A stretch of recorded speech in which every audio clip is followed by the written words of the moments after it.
Hello students. So as we were discussing liquid crystals and their several electrochemical, electro-optical properties, asymmetry, their anisotropy, and how that affects the optical property and electrical properties of these materials for last few classes. And we focused mostly on order parameter and how to calculate this partial orientational or positional order in these materials. Now it's time that we talk about chemical properties of this material and discuss about the details of different types of liquid crystals. So a number of different types of molecules form liquid crystalline phases, and what they all have in common is that they are anisotropic. So that is why we spent so much time in the first few classes to learn about anisotropy. And either their shape is such that one of the molecular axis, their structure is such that one of their molecular axis is very different from the other two axis. We will see that in today's class. We will see that, and or it can happen that in some cases, in some molecules, they have very different properties along the axis of this molecule as well. So in all these cases, the interaction between anisotropic molecules promote this orientational and sometimes positional order in an otherwise a fluid phase. So otherwise their properties are similar to liquid material. So the most common type of molecules that form these liquid crystalline phases are rod-shaped molecules. That means one molecular axis would be much longer compared to the other two sides. So such compounds are called calamatic liquid crystals. So a very easy example of this would be molecules like this. So these calamatic liquid crystals, it's important that they are fairly rigid in structure. At least some portion of its length is fairly rigid, and since it must maintain an elongated shape in order to produce the interaction of alignment or whatever we were denoting, as you remember, liquid crystalline molecules in form of these rods. So to maintain this rods-like shape, they have to have some portion which is very rigid in structure. By rigid, I means that their bonds would be such that it cannot rotate, or it does not have that rotational freedom. Okay, so that is basically ensured by having two or more ring structures like benzene kind of a structure linked together directly via some rigid linking groups plus some hydrocarbon chains at the end. So you have some hydrocarbon chain at the end, and in between you have this rigid structure created by two or more rings connected via some rigid linking groups. So as in this length, there are numerous variations of this recipe as well. For example, a hydrocarbon chain can be replaced by some permanent dipoles, and several other kind of structures can also be there, but this is more or less the typical calamatic liquid crystalline molecule. So by calamatic, I again say that this is basically, rod-shaped kind of molecules. So there are another kind of category which we call disc-shaped or disc-like molecules, and in those cases, as you can see that the name suggests that if there are XYZ three axes, then one molecular axis would be much shorter than the other two, just like a disk. So if you consider a disk, then its X and Y are almost equivalent in length, but the Z is really, really small. So in these materials we call discoids, and such compounds are called discoid liquid crystals. And again, rigidity of the central part of this molecule is very much essential. Thus, the core of this discoid crystalline, liquid crystalline molecules are usually based on a benzene. So here you can see this is a very typical discoid liquid crystal. The structure, you can see that it evolved starting from a benzene ring that is sitting at the center. There are three benzene rings connected with each other. There could be other rings as well. So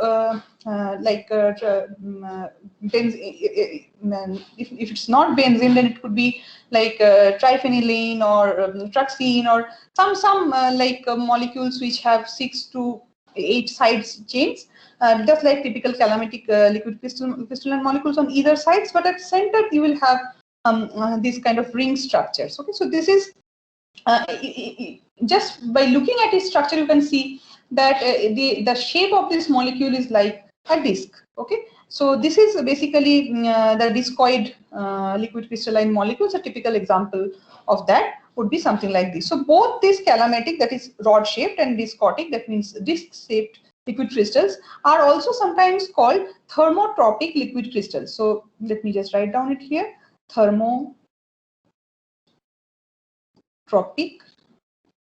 liquid crystals, because the phase is stable at a certain temperature interval. So we discussed about this a little bit in our previous class about the phase transition between liquid and liquid crystalline phases. So within a temperature range, this phase is stable.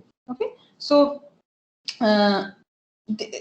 where the temperature range, or the temperature at a certain temperature, which we call the critical temperature or clearing temperature, TC, basically denotes that it will be in a liquid crystalline phase or not.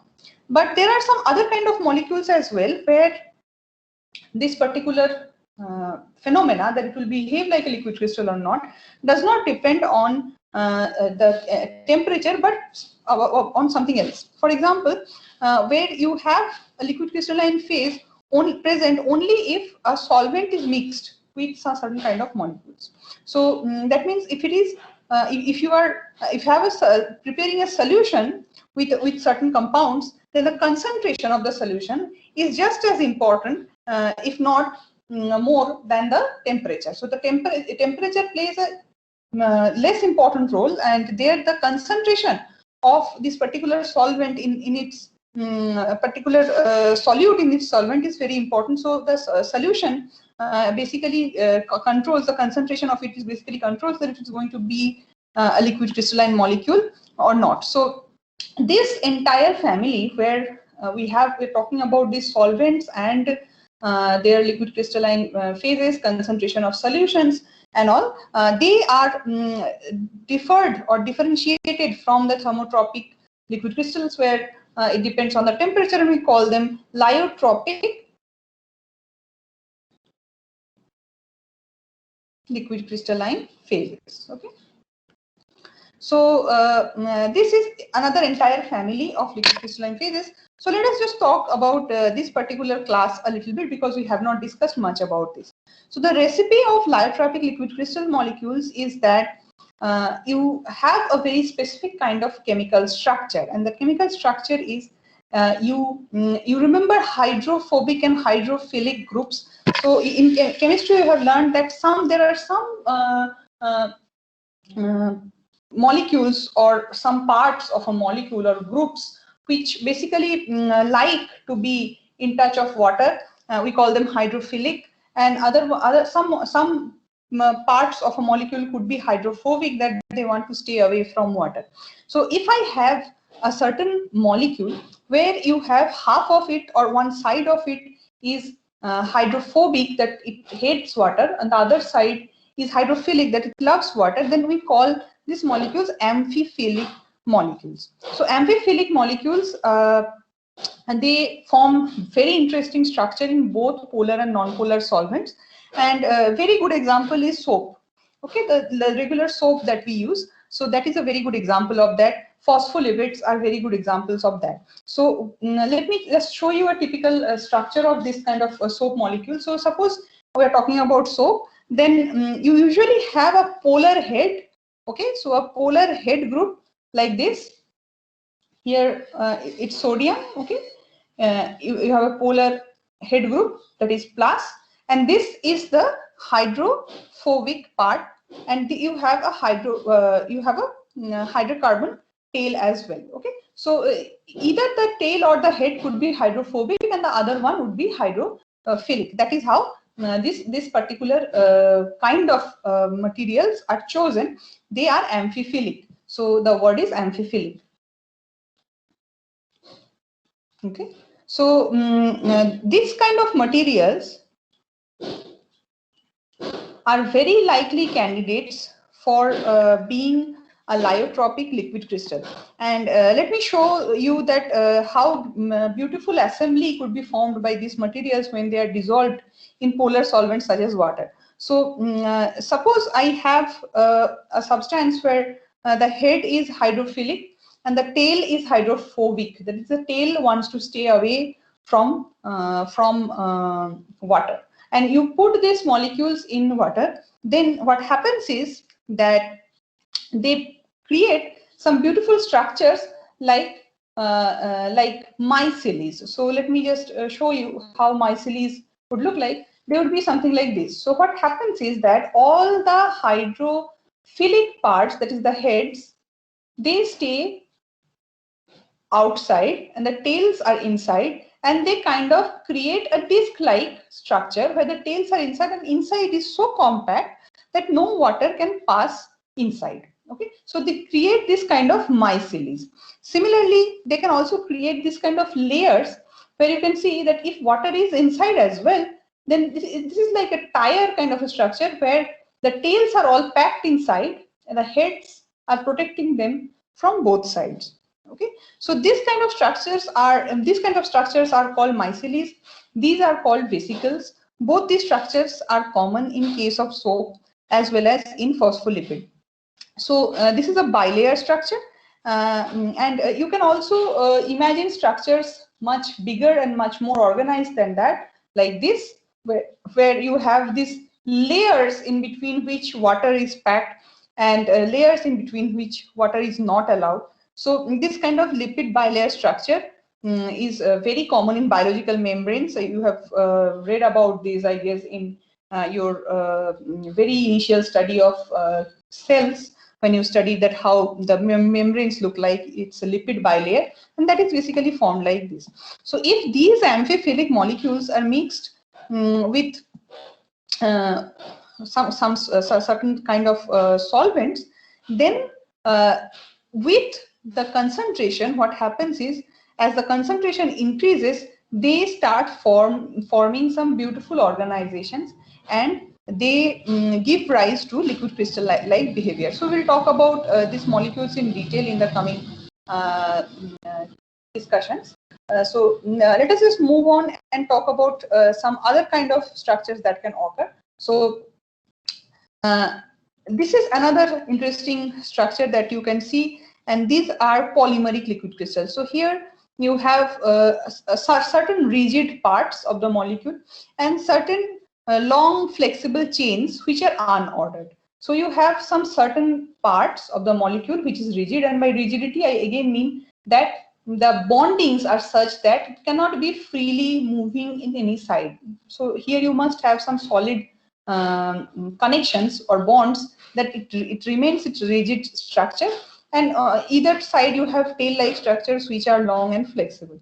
So these sometimes get attached to a main chain in form of this and forms polymers like this, and or it could be also organized like side chains like this. Okay, so and this happens, this becomes very stable in a certain interval of temperature as well.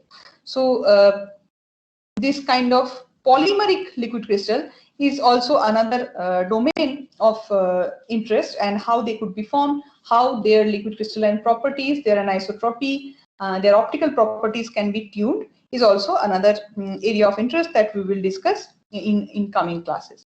So as we are learning about these different kind of structures that can occur, now it's time that we categorize this in the phases, or in a more concrete terminology. So we already mentioned nematic phase again and again during our study. So the nematic phase of calamatic liquid crystal, that means rod-like liquid crystal, is the simplest of liquid crystalline phases. So in this phase, the molecule, they maintain a preferred orientational direction, as you have already seen, that they have some preferred orientational direction as they diffuse throughout the sample. There is no positional order in this phase. So let us just categorically name one by one these phases. The first one is nematic. There is no positional order in this phase, and this phase is depicted in this particular figure. Here you can see that this kind of materials, if you put them under a polarizing microscope, then the image that you see, there are some dark lines are visible, and these dark lines are basically defects in the orientational order. So these lines are called disclinations. So in these dark lines that you can see under the polarizing microscope, in those particular lines, the preferred direction is not very defined. That is why there is a dark line there. Okay, so Declinations are one of the major prominent reasons why these materials are called nematic, because that is basically a word that comes from the Greek word of thread, because these dark lines look like dark threads throughout this material. So two other very common phases other than nematic are smectics. So smectic A and smectic C. These are two liquid crystalline phases which comes next after nematics. So in addition to the orientational order of nematics, there is a positional order, since the center of mass of all these molecules are arranged in layers. So if a director is perpendicular to the layer in which the molecule is more likely to be, then it's called a smectic A. So let me just repeat myself. If the director, so what is the director in this particular case? This is the director, right? If it is perpendicular to the layers in which the molecules are organized, then we call it a smectic A phase. Okay. And if the director makes an angle which is other than 90 degree, here you can see that the angle is like this, right? And this is the layer around which they are organized, and this angle is not 90 degree. So if it is not 90 degree, then we call it a smectic C phase. So in all these smectics, we will see this layer-wise organization, and you will see a directional order as well. So orientational as well as positional order present there. So in these two phases, there is no positional order within the layer. So inside the layers, there will be no positional order. Okay. Inside the layers, they will be completely randomly placed. Otherwise, they would almost form a crystal. So that is not the case. So inside the layers, they are completely random, but the layers are there. So this is the positional order, and this is the orientational order we are talking about. The name smectic comes from the Greek word of soap, and for the same reason, because I just show you that how soap molecules form these beautiful layered structures. From there only, this layering of smectic A and C phases have been discovered, and from there they are called smectic liquid crystals. Okay, so this is another two phases, smectic A and C, which are also very common after nematics. So this is another phase that you need to know about. Now here, while we are drawing these diagrams, we are ignoring the fact to some extent that how these molecules actually look like. So if we just look into these molecules, we are just drawing them as rods, or we are considering them to be calamitic. But even if they are rod shaped, there could be phases because of the chirality of the molecule. So the chirality is nothing but the lack of inversion symmetry, right? You know about that. So chirality means that you cannot invert the molecule and map it onto itself. So if there are chirality present in the material, then in calamitic liquid crystals, some new phases can also occur. So let me just show you what I mean by this. That say I am talking about in a calamitic liquid crystal, the nematic phase. I'm talking about the nematic phase, but there is no inversion symmetry present. Okay, so the material is such that there is no inversion symmetry present in this material. So what happens is that in this kind of materials, the director rotates in a helical fashion about the axis perpendicular to the director. So director is rotating. You can see that plane by plane, I have drawn it in form of planes. And also, if you just look into it from one side of it, then how do they look like? So let us just focus. This is called chiral nematic phase. So you can see that they were all oriented in this particular direction. Then it rotates, it rotates, it rotates, and then finally it comes back. Okay, so this kind of continuous rotation between this axis perpendicular to the direction. So you can see that this is the plane on which the director is placed, but perpendicular to that direction, the director is constantly rotating. Okay, so here also it is a kind of a projection that how this molecule will look like if the director rotates in a particular direction. So if the director rotates, then the molecule will look shorter, shorter, shorter, and then finally like a sphere if it is just pointing towards you, and then it becomes bigger, and then it becomes like this. So here we define a quantity called a pitch. A pitch of a chiral nematic phase is the distance along the helix over which the director is rotated by 360 degree. Okay, so the director started from here, rotated, and then it was just inverted here, and then it comes back like this.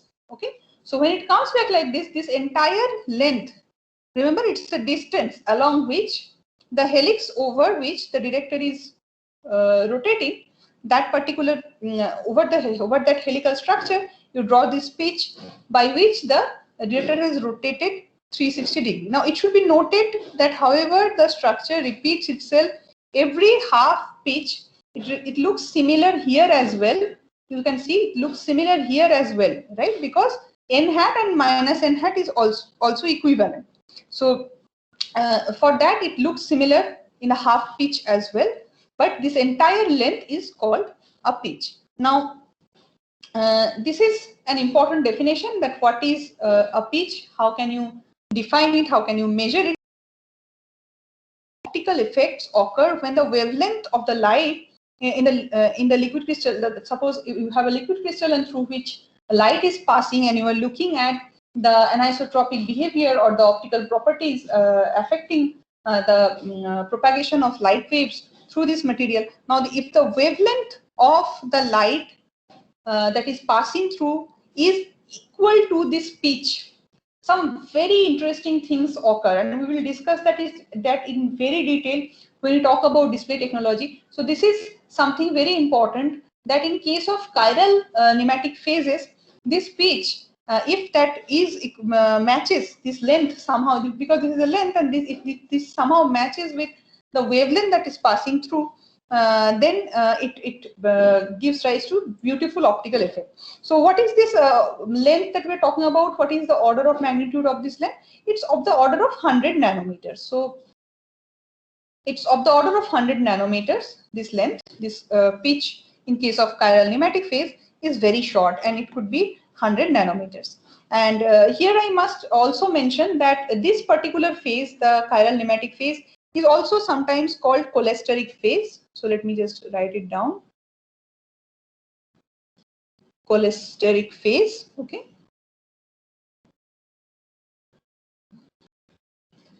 Because this is the cholesteric phase. This sometimes is also called as cholesteric phase because some compounds that were previously, when the people first started getting this chiral nematic behavior, these first few compounds were all derivatives of cholesterol. So all these first few compounds that were chiral nematic, they were derivatives from cholesterol. So from there this name occurred. They are also called cholesteric phase.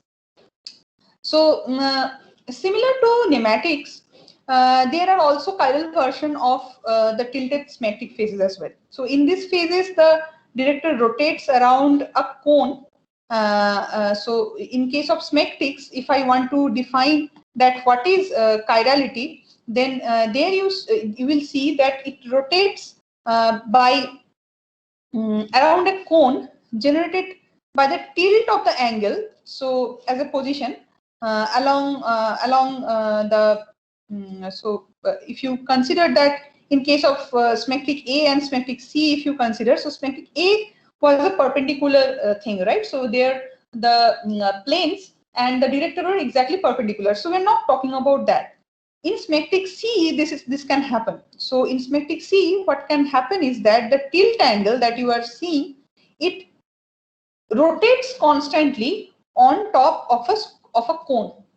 Okay, as you propagate through the layer by layer. So suppose this is layer number 1, layer number 2, 3. We're talking about a smectic material. Okay, so smectic means that you just to quickly again go back and remind you that in smectics you have these layers of molecules of positional and orientational order.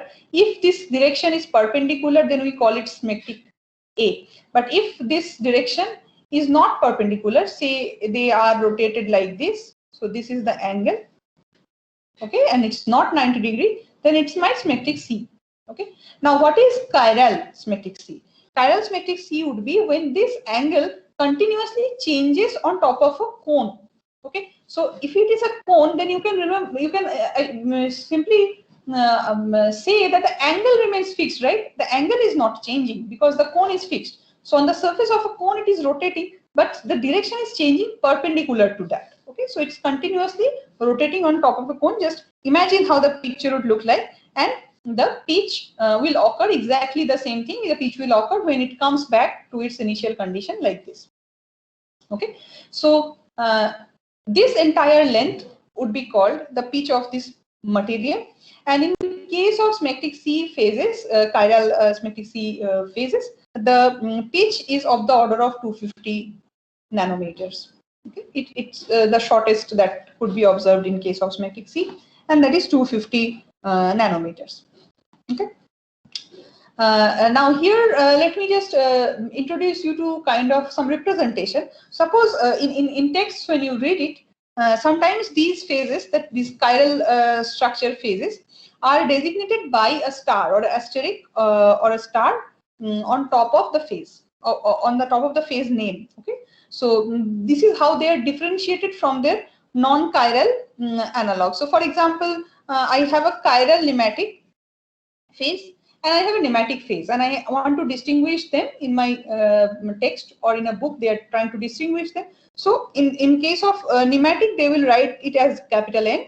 Okay, and if it is N star, that is an asterisk or a star sitting on top, then it means that they are talking about a chiral nematic phase. Okay.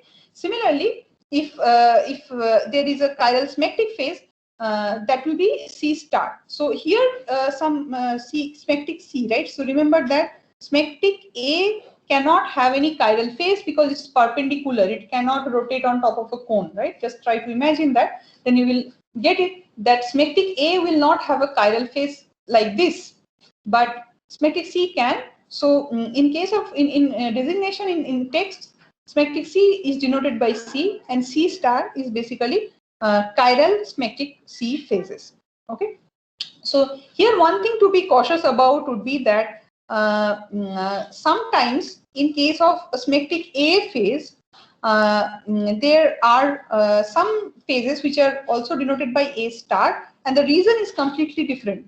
The reason is that in those cases, in symmetric A cases, the molecule itself is chiral. Okay, so it's the chirality of the molecule.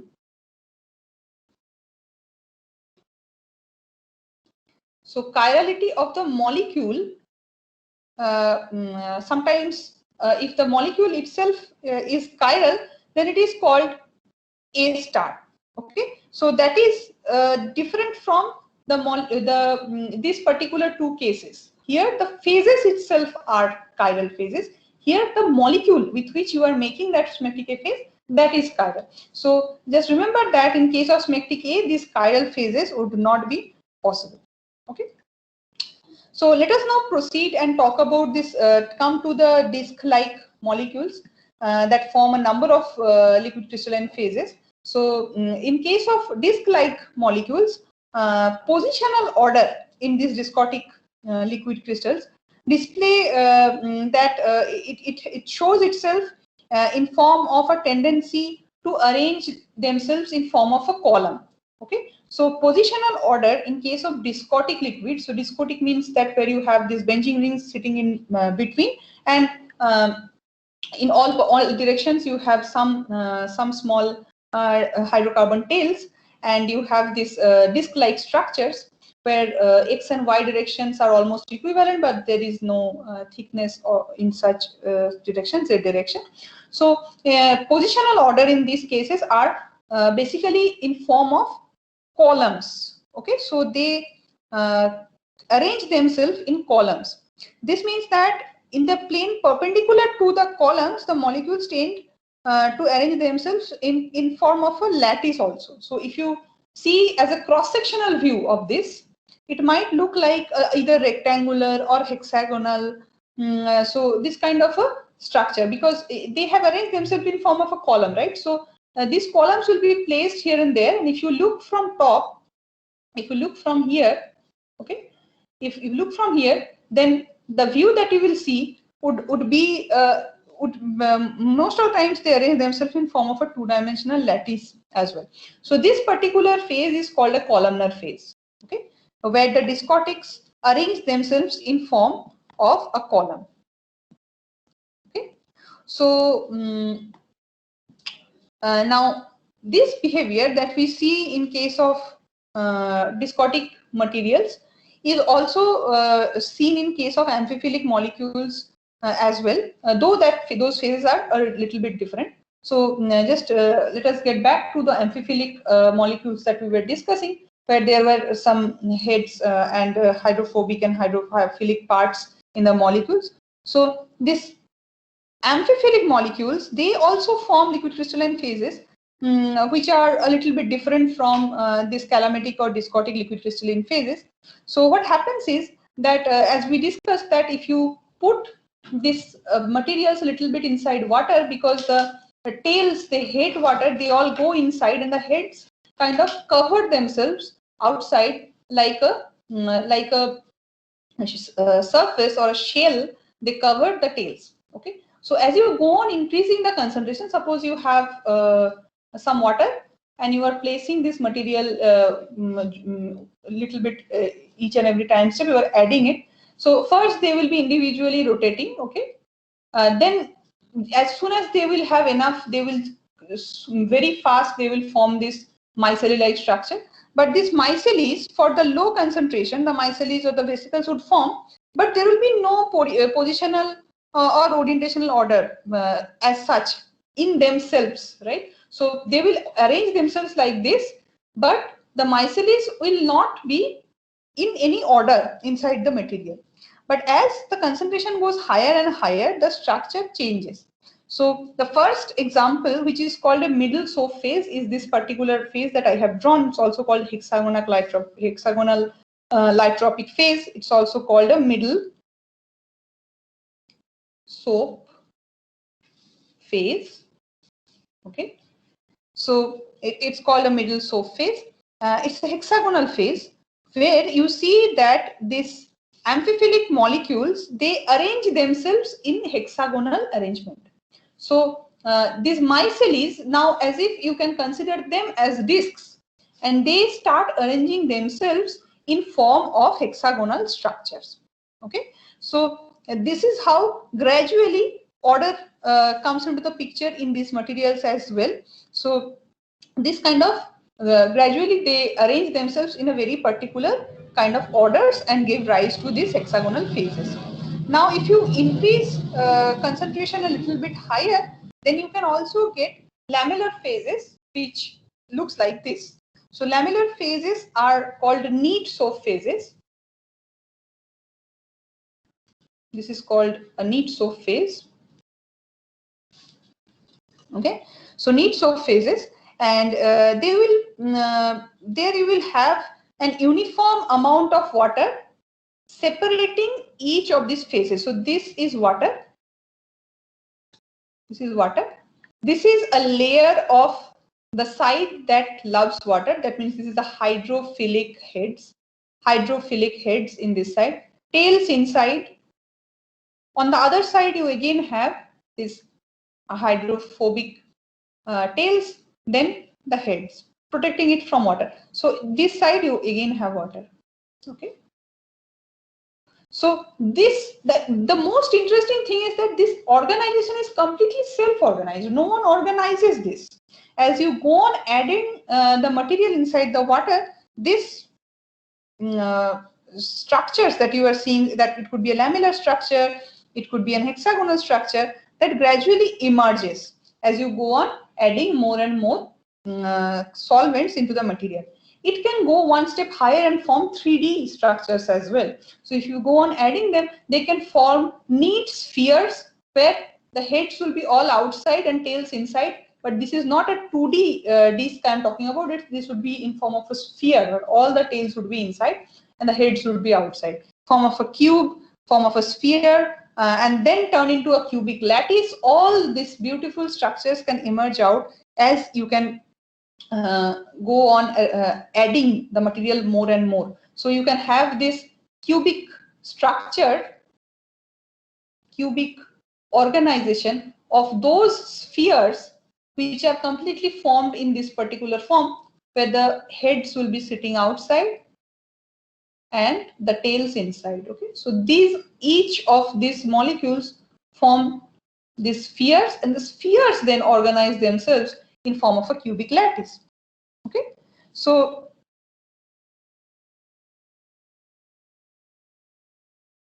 on. So all these beautiful structures come into the picture in case of lyotrophic liquids as you go on increasing the concentration. So and these phases, lamellar phase, hexagonal phase, those also emerge out. So thus today we discussed a little bit about all the possible liquid crystalline phases, and in the coming classes we'll talk about each of these phases in more detail and their implication, industrial implication and applications. So what we learned today is that the most common liquid crystalline phases would be nematic and smectic phases. Then they are called calamatic phases. So there should be some rigid segments, right? So rigid segments of the molecule. Then we also learned that there could be polymers which have some main chain or side chain that preserves the orders inside these materials, and also talked about chirality a little bit, and how that can create cholesteric phase or different kind of chiral phases that could be present in nematics with huge industrial application.